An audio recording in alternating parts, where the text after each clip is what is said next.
Anda kembali menyaksikan Aceh Hari Ini. Saudara, Dewan Perwakilan Rakyat Aceh menggelar rapat paripurna DPR tahun 2023 dengan agenda persetujuan penetapan rancangan kanun usul inisiatif DPR Aceh.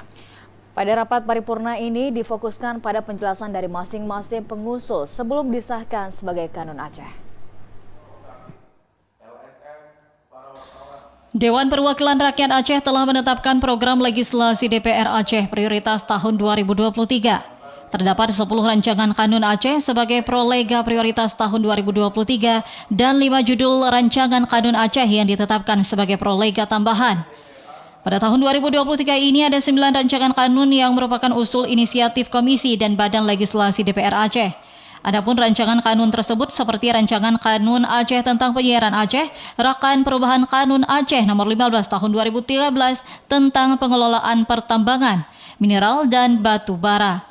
Rancangan Kanun Aceh tentang perubahan keempat atas Kanun Aceh nomor 2 tahun 2008 tentang tata cara pengalokasian tambahan dana bagi hasil minyak dan gas bumi dan penggunaan dana otonomi khusus serta Rakan Aceh tentang dana abadi pendidikan dan Rakan Aceh tentang pembangunan serta pengelolaan pelabuhan dan bandar udara. Dalam rancangan keputusan DPR Aceh yang disampaikan oleh Sekretaris DPR Aceh Suhaimi, menyetujui judul kanun tentang perubahan atas Kanun nomor 12 tahun 2006 tentang pemilihan gubernur, wakil gubernur, bupati, wakil bupati dan wali kota, wakil wali kota.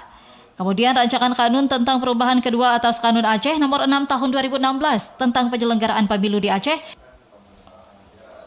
Dan terakhir terkait dengan rancangan kanun tentang legalisasi ganja medis. Tim Liputan TVRI Aceh melaporkan.